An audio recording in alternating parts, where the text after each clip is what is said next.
everyone, this is Amanda at Amanda's Booktopia. If you're new here, welcome, and if not, welcome back. And today, this will be my September wrap-up, all the books I read in the month of September. I know the angle changed. I decided to film at a different angle today, see how that works out. I kind of like how the shelves are behind me instead of the way it was before. So we'll work with it and see how it goes. Let me know if you like this setup better. I think I do a little bit, but you guys let me know what you think down in the comments. And so I'm going to be going over everything I read in September. I mean, this is not in any particular order because I have them all jumbled over here next to me. So I'll just go over a little bit of the books that I've read and I'll tell you what I thought of it and everything. I actually read 13 books the month of September. I was hoping to do more. However, I kind of tapered off towards the end of September. I guess I got into a bit of a tiny slump near the end of the month. I was doing really well at first. And then getting towards like the end of the month, I kind of slipped because I didn't feel like I wanted to read as much. And I was worried about getting burned out. And I really do not want to do that. Because I'm currently in a little bit of a slump right now. This is like the middle of October. So I'm worried about getting burned out. So hope that's not the case. But I'm going to try and overcome it the best I can. If you have any recommendations on how to get over a burnout, please let me know in the comments because I would love to know. Or if you have your own videos of you giving tips, I would definitely watch them. So the 13 books I read for September, with in no particular order, we got The Commandant's Girl by Pam Jenoff. This was for, I think I have a prompt card in here. This was set outside of North America. This was in Europe. And I really did enjoy this book. I love historical fiction, especially during World War I and II. This was during World War II? Yes, it's during World War II. And with the Nazis and this girl named Emma, she was only married for like a few weeks when her husband is forced to disappear underground to work in the resistance against the Nazis. And then while he's doing that, she has to resume a whole new identity because otherwise, if they find out she's Jewish, she'll be deported. So she takes on a whole new identity as Anna, and she is supposed to be as Anna, like a Nazi sympathizer. And so she ends up working for this commandant who's a Nazi, and she's also in a way working for the resistance, trying to get information from him to help the resistance. And I really enjoyed the story. There were parts that were very sad that I felt for her, and there were other parts that were interesting, and I really enjoyed the plot and the way she tries to get information for the resistance. And the ending I felt could have been a little bit better. I thought with what happened to the commandant in the end seemed a little, well, I expected it in a way, but at the same time I wish it wasn't that way. I don't want to give away the ending for those who are interested in this book, but it was not quite what I expected in the end. But it wasn't my favorite ending either. But I am interested in the other books in the series because I didn't realize until after I read this that this is technically the second in the series. I think there's like a prequel before this one, and then there's another book after this one. And I am interested in reading those other ones because I've heard those are a little bit better than this one. So hopefully I'll be able to get to those books at some point. I don't have them on my shelves, but maybe eventually. Because I did enjoy the story overall. I gave it 4 stars. It's been a while since I've rated it, so I don't really remember for sure, but I'm pretty sure I gave it 4 stars. It was a good story, just wasn't the best. So, I mean, 4 stars is still a pretty good rating, I think. So, it was, if you like historical fiction and you like plots from World War II, I definitely recommend it. And then another book I read, in no particular order, it's The Sunbearer Trials by Aidan Thomas. This was for Buzzword because I think it's something for September. I believe, for those that don't know, the buzzword for that month was supposed to be game-related words, and trials is definitely very much a game-related word. So I figured that'd be a great book to read for that. And I actually really loved this book. I was not expecting to love it as much as I did. But there is some LGBTQIA representation in this book, which I really appreciated. And there was also kind of like, in a way, like getting, like growing up in a sense with the main character. The main character is Tio, and he's the trans son of the goddess of birds, and he's 17 years old. And then he ends up being one of 2 J competitors in these trials.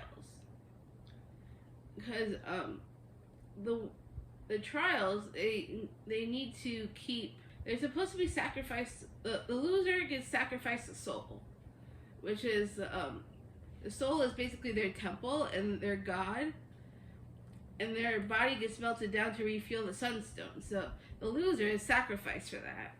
And then the winner ends up being, the winner is like, it's a really big deal to be the winner, because you're the one that gets to carry the light and life to all the temples of Reino del Sol.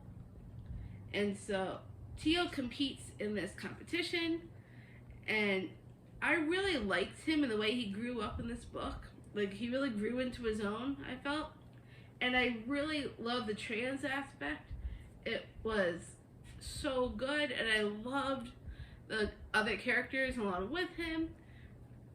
I mean, some of them I did not like, but only because, you know, they were necessary to the plot. But as with most books, right? Sometimes you'll hate to love characters, and that was just the case in this one. It wasn't a bad book at all. In fact, I loved it so much I gave it 5 stars. Like, it was really that enjoyable. And the way it left off sounded like there's going to be a sequel.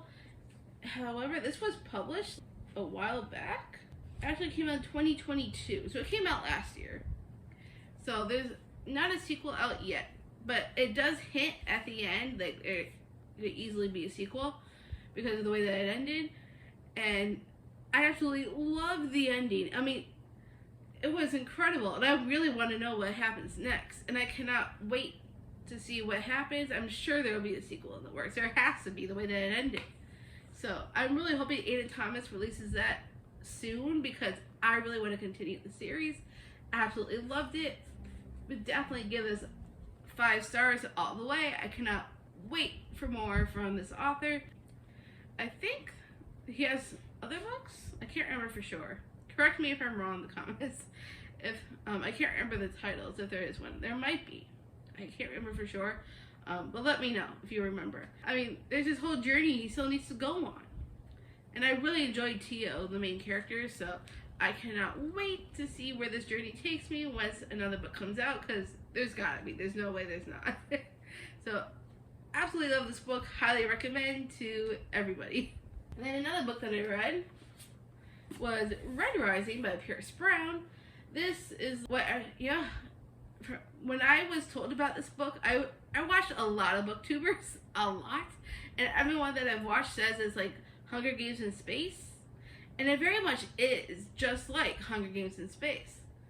And like in the beginning, you get like a little bit of background before like he goes into these trials, so it's very a lot like the Hunger Games.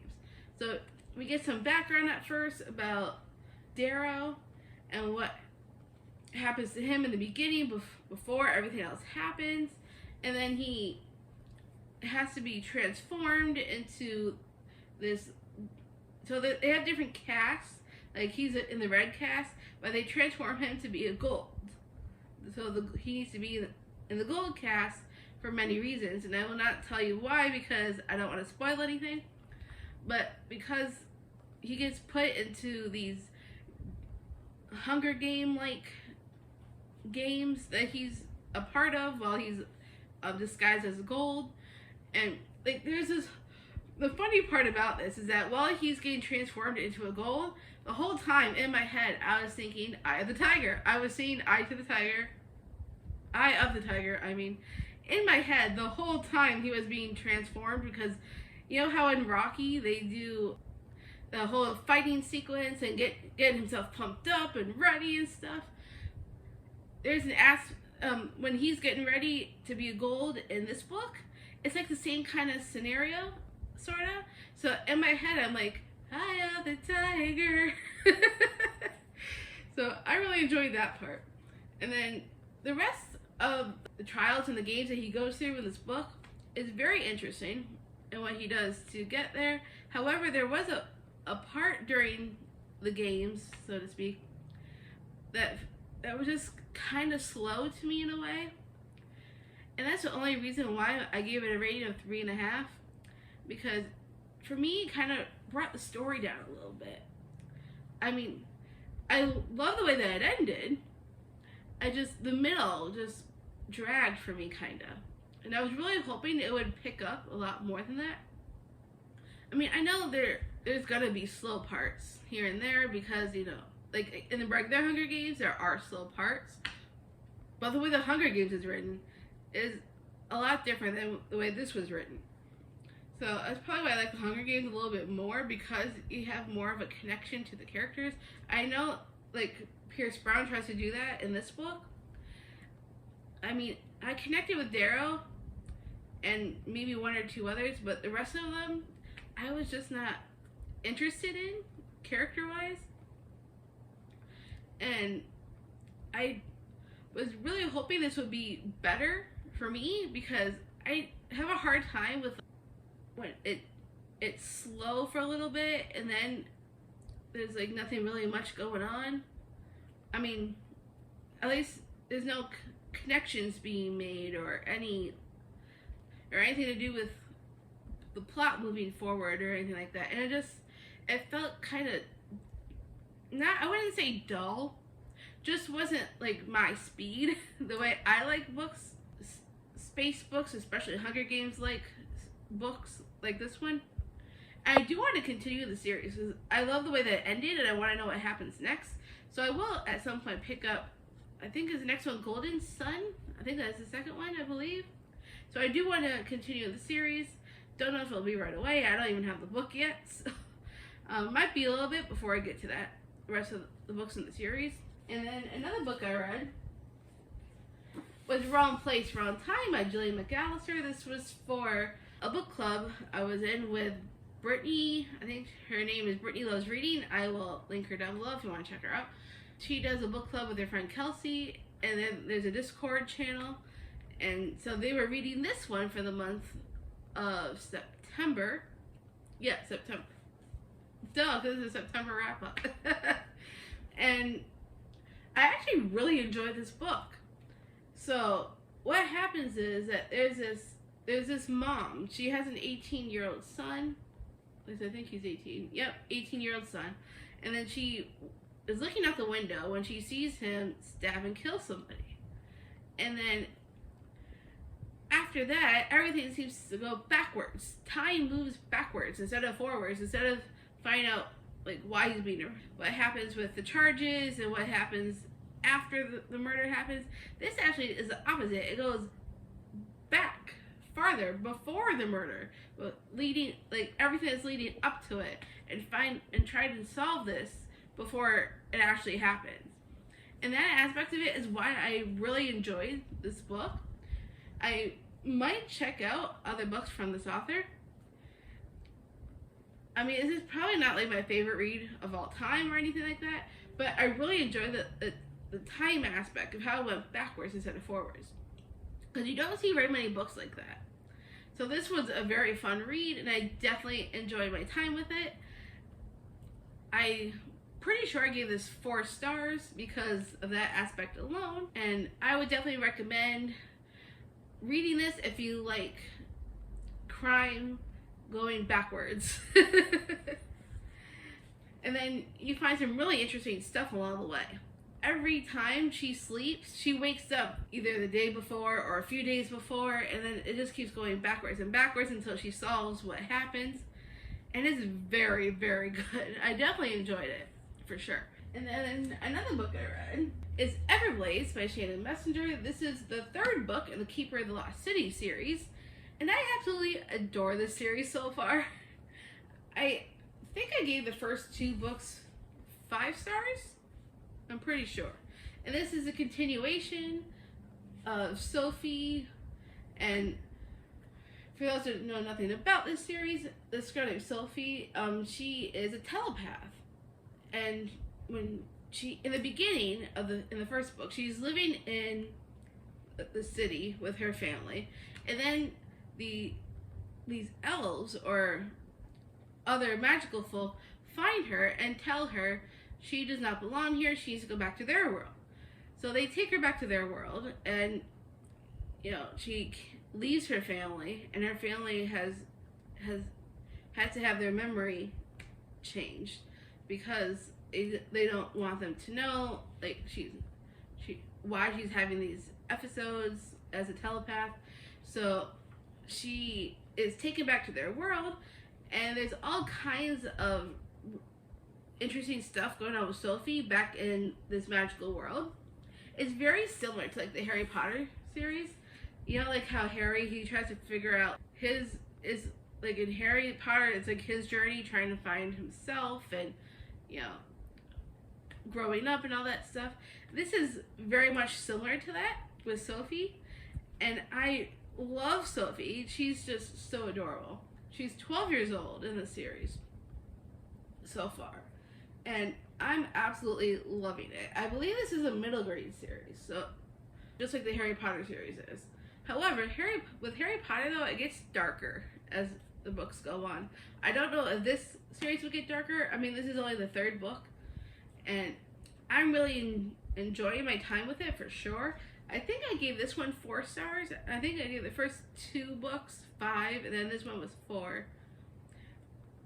Just because of some characters. Nothing too damaging. It has nothing to do with the plot. Just some of the characters, I did not like their motivations and things like that. And so that's the only reason why I gave it 4 stars, because some of the characters' motivations. However, I really want to continue the series. I don't have any more books in the series currently. I just have the first 3, and this is the 3rd one. So eventually I'd like to get the rest of the series. It's just so good. I've been definitely enjoying this magical world, and Sophie, and her newfound family that she's got, and it's amazing. I'm just totally loving the series. I cannot wait to see what happens with her next. And then another book I read for September is The 10th Girl by Sarah Faring. This is supposed to be my lowest rated book on my Goodreads, and I could definitely see why it was lowest rated. This actually gave me a lot of vibes of the 7.5 Deaths of Evelyn Hardcastle. Very similar in that aspect.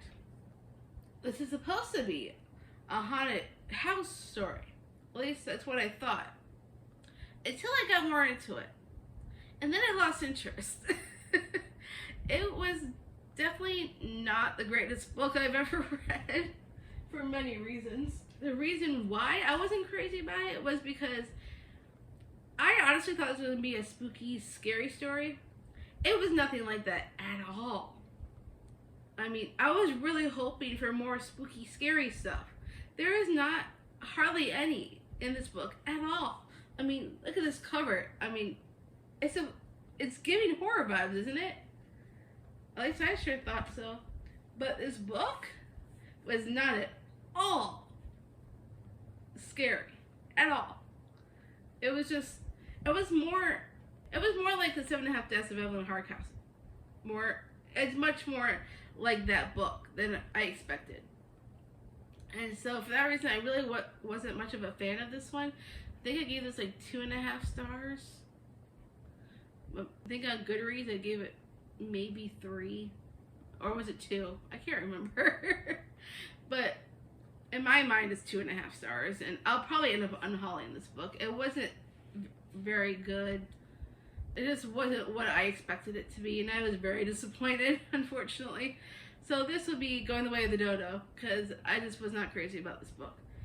So I'm not going to dwell on books I do not like, so we will put that aside and move on to the next book.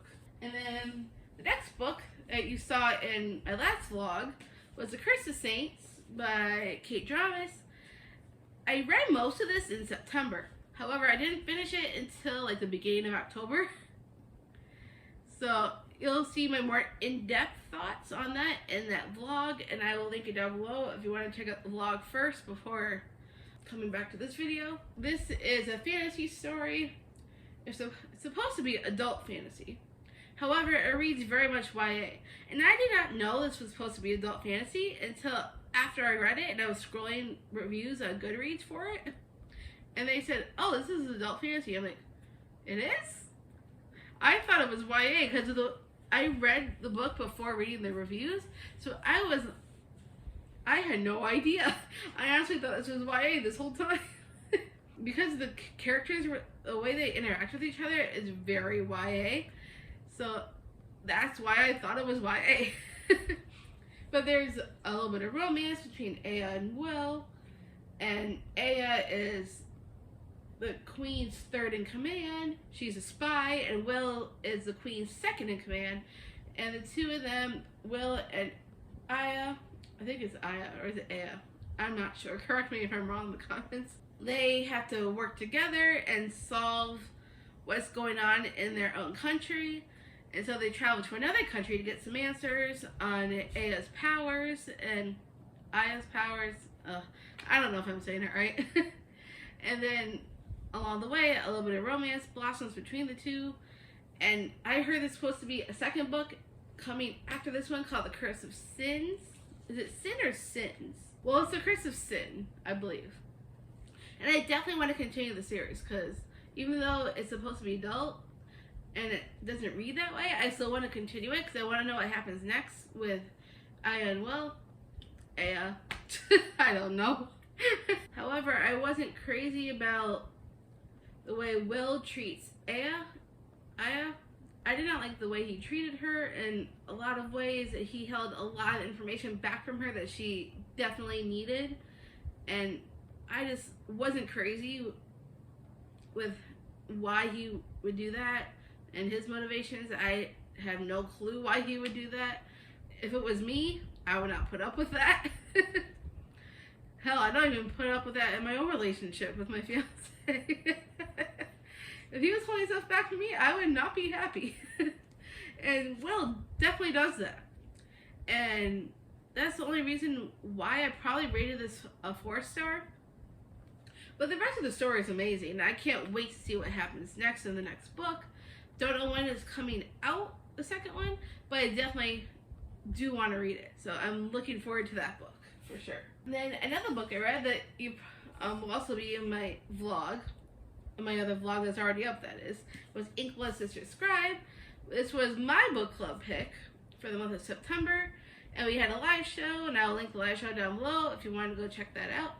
And it was a ton of fun doing the live show. It was me and my closest friends, Dana and Karina. And I will link Dana down below if you want to check her channel out and Karina's Bookstagram. Definitely enjoyed the story. It's very character driven. I think they classify it as fantasy, but actually, I think it's more magical realism because it's mostly set in the real world, just with some fantasy aspects thrown in. So that's why I would classify this as more magical realism than fantasy. But I really didn't. It's about these sisters, Joanna and Esther. Joanna is a protector of these magical books, and Esther is on the run. But she is forced to come back to the house where Joanna's guarding the books. And then there's another character named Nicholas, and he is a scribe, and he writes these magical books as well. So they're all thrown in, and he felt very thrown in the beginning because he just kind of came out of nowhere. He wasn't really introduced in any good way, in my opinion. I mean, my favorite character in this was the dog, Sir Kiwi, because I just thought that was hilarious. Who names your dog after a fruit, right?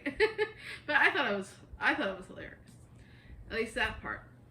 And then Nicholas has a bodyguard, and it's really about how the characters all intertwine together and their stories of, you know, about these magical books. And it's definitely a very character driven for sure. There's not really a lot of plot. It's all like their own, the characters are pretty much pushing through on their own, and they're just I kind of felt bad for the main characters, because for reasons unknown to them, they're just thrown into this and they have no clue what they're doing. And then the parents, some of the parents have no more, except for the dad, because the sister's dad has passed by the beginning of the book, and so they're told nothing, and they just got to go off of what they've been told, and they don't know anything of what's going on. So they have to piece everything together all on their own, because the parents won't tell them a thing. That's a big reason as to why I wasn't loving this book so much. I mean, I did really enjoy the story overall. Just, it wasn't my favorite of all time. I gave this 4 stars. So I might try another book by this author if she wrote something else. I don't know if there'll be a sequel to this. If there is, maybe I'll check it out. I don't know. We'll see. And then the next book, which you could also see in that same vlog, or what? Actually, it's in my first reading vlog, not the second one, but my very first vlog. I talked about this book, All of Us Villains by Christine Lynn Herman and Amanda Foody.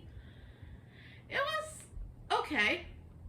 It was not a bad story. It's actually a pretty decent story. I just didn't like the characters. There's a bunch of these characters that are thrown into these Hunger Games-esque games, and they have to fight to the death, and the winner wins this all-powerful magic for their families. And so there were some characters I thought were just incredibly selfish, and others that were okay, but for the most part, the story was a good story. I just wasn't a huge fan of the characters. And for a lot of people, that would be like, I'm not going to read the book because I don't like the characters. But for me, it's not that I wouldn't read the book because of the characters. For me, it has to have a good story behind it. If there's not a good story, I'm just going to put the book down. So, I didn't think it was a bad book. I think I gave this like a 3.5 star rating. I can't remember what I did on Goodreads, because Goodreads doesn't do half-star ratings, which I think is ridiculous, but that's a whole nother video. Honestly, I feel like it could have been better. With the story by itself is great. I love the story. I love what they're supposed to be doing. However, it's the characters I had an issue with.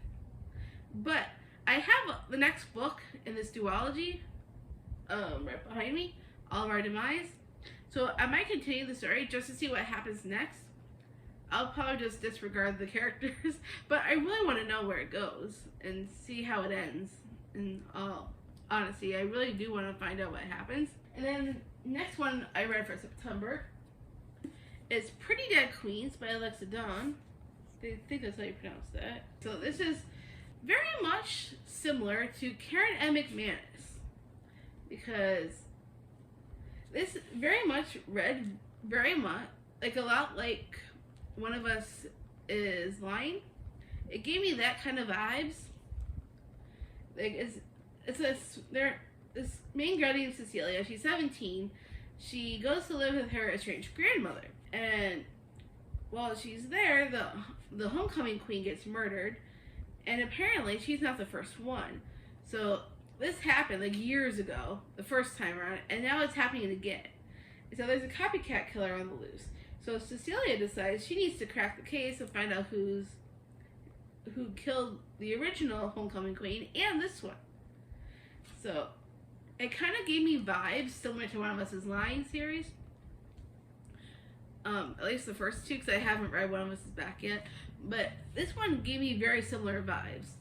And I definitely enjoyed my time with it. It wasn't a bad book by any means. I did enjoy the plot, and in some aspects, I really think some of the characters were a little bit selfish and a little bit, what's the word? Maybe a little bit full of themselves. But it wasn't a bad book. It was definitely a very good story. In the ending, I did not see coming, which is what I love in a thriller. I definitely like endings where you did not see it coming. And this ending, I'm like, what? So I'm like, I honestly did not see that coming. What just happened here? So the ending is definitely what made me really like it even more, because I did not guess it at all while I was reading this. So it took me by surprise for sure. So for that reason alone is why I definitely recommend reading this if you haven't yet. And I will definitely read more from this author if she has any others out. I don't know if she does. I'd have to look it up. But I definitely enjoyed my time with this book, and I can't wait to see what else this author has in store. If she writes any more, I'll definitely check them out for sure. And another book I read was God Bless This Mess by Hannah Brown. Hannah Brown was she was on The Bachelor, and then she was a Bachelorette. I'm in love with the Bachelor, Bachelorette, Bachelor in Paradise, even the Golden Bachelor. I mean, it's a guilty pleasure of mine, I have to admit. I absolutely love those shows and the drama that comes with it, because then I have to think about the drama in my own life. And she also won Dancing with the Stars. So I was interested in checking out her story and seeing what she has to say. And this was mostly not just about like spilling the tea on the show, so to speak. It was also about her growing up as a person and how she gets through that, because she goes through a lot as a kid. And so she also finds God in the end, and which is why it's called God Bless This Mess. And she goes and she talks about everything that she has been throughout her life, and what it was like for her in the pageant world, and what happened to her since. And she very much grows into her own, and from what I know now, she's doing pretty good for herself. Sounds like she's found a relationship, so I'm very happy for her. But I thought she reveals that in this book, but I heard that recently, that she did find somebody. So I'm very happy for her, that she's finally grown up and she understands more and she's able to talk about what she's been through. So I very much enjoyed it. I think I gave this 4 stars. So I'm very much happy that she got her story out there, and I don't know if I'll keep this book now that I've already read it. I'll probably end up unhauling this now that I've read it, so I don't see myself reading it again. But I did like it while I was reading it. It was definitely a good story, so I recommend if you wanted to check out what her life was like. And then another book I read was The Memory Book by Laura Avery. This is about this girl named Sammy, and she has this genetic disorder that's very rare, and unfortunately it's kind of similar to Alzheimer's, and it takes like her memories, and ends up taking over her health, and it's just really rough for her. So she writes this memory book. It's like a journal that she writes to her future self, and then she records everything that she's been living through, what's like dealing with this disease, and her relationships with her family and her friends, and what it's like for her. And it's very sad about she's okay at the beginning, and then she like slowly deteriorates as she goes through the book. It is so sad. And that last page, the last page had me like literally in tears. I saw it was going that way, but at the same time I didn't want it to go that way. So I'm tearing up even now just thinking about it.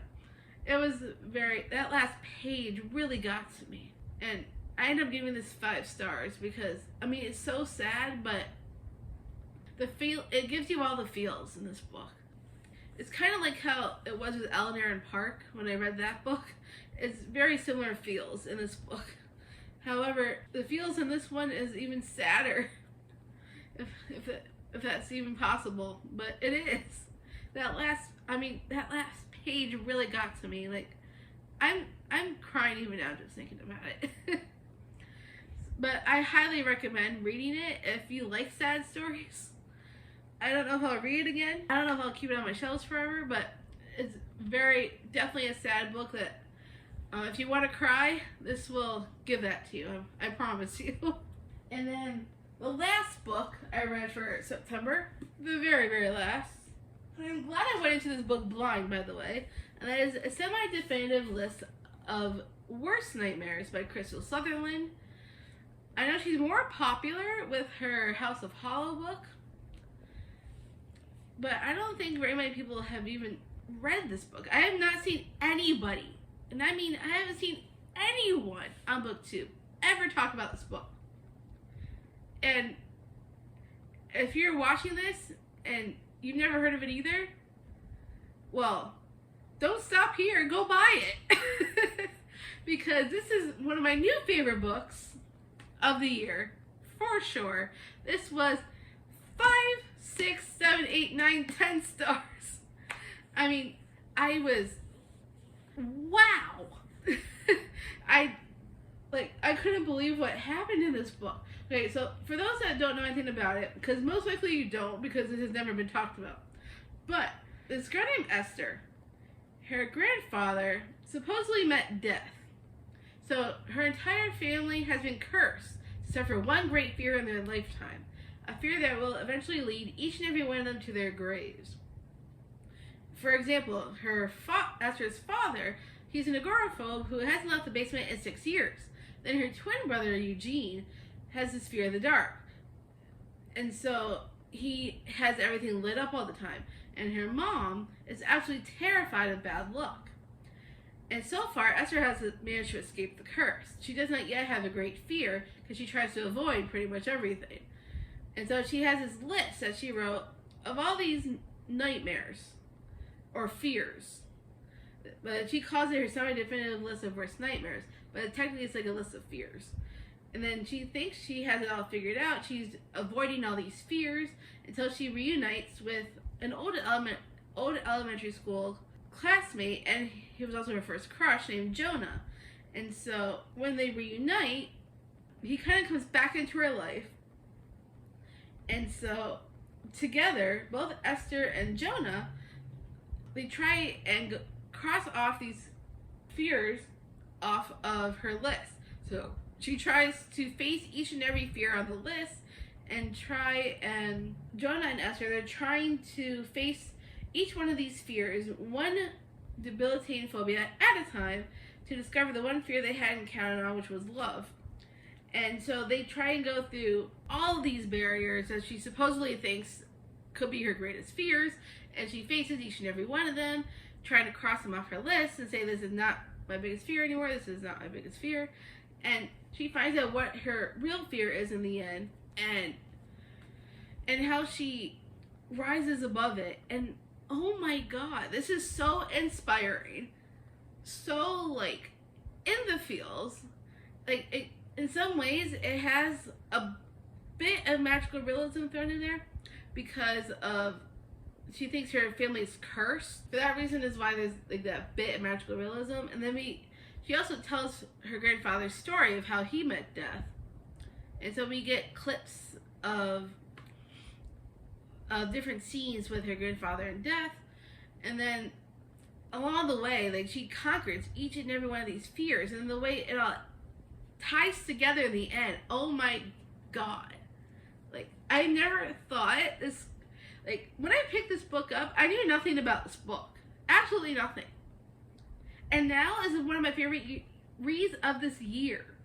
It is so, so good. Like, the way she conquers everything with Jonah by her side is just, the way she's so, like, intuitive, and she really reflects on each and everything in her life, and it's like she really grows into her own. And oh my god, the way it all intertwines together it's amazing. I can't say enough about this book. It's just so good. I absolutely loved it. 5 stars. This will always be on my shelf for years to come. I mean, this was an amazing book, and I can't believe no one talks about this on BookTube. Nobody. I have watched so many people on BookTube. It's not even funny. If you saw my subscriptions list, I have so many people on that list, it's hard to keep track sometimes. And I have not seen one person say anything about this book. And now I'm telling you, please, please, go pick this book up, because I promise you will not regret it. That is the last book I read in September. It might have been a little bit slow for me, but it all came out alright in the end. I mean, 13 books is not bad, right? I think I did a pretty decent job. I haven't read a lot for October yet, but that'll be in my October wrap up. We still got some time in the month of October. I'm filming this I think today is the 14th of October. Yeah, today's the 14th because yesterday was Friday the 13th. So I still have some time to hopefully pick up my reading speed a little bit. But that's everything I read in September. I hope you all enjoyed this. If you have read any of these books, or if you haven't and you just want to tell me your thoughts on any of these books, or if you want any of these books now that I've talked about them, please let me know down in the comments. I want to know all of your thoughts on everything. So I hope you really enjoyed this video. I know I did. So if you want to see more bookish content, make sure you subscribe and smash that button down there. And if you enjoy watching, please make sure you give me a big thumbs up because I really appreciate that. And I will see you all in the next video.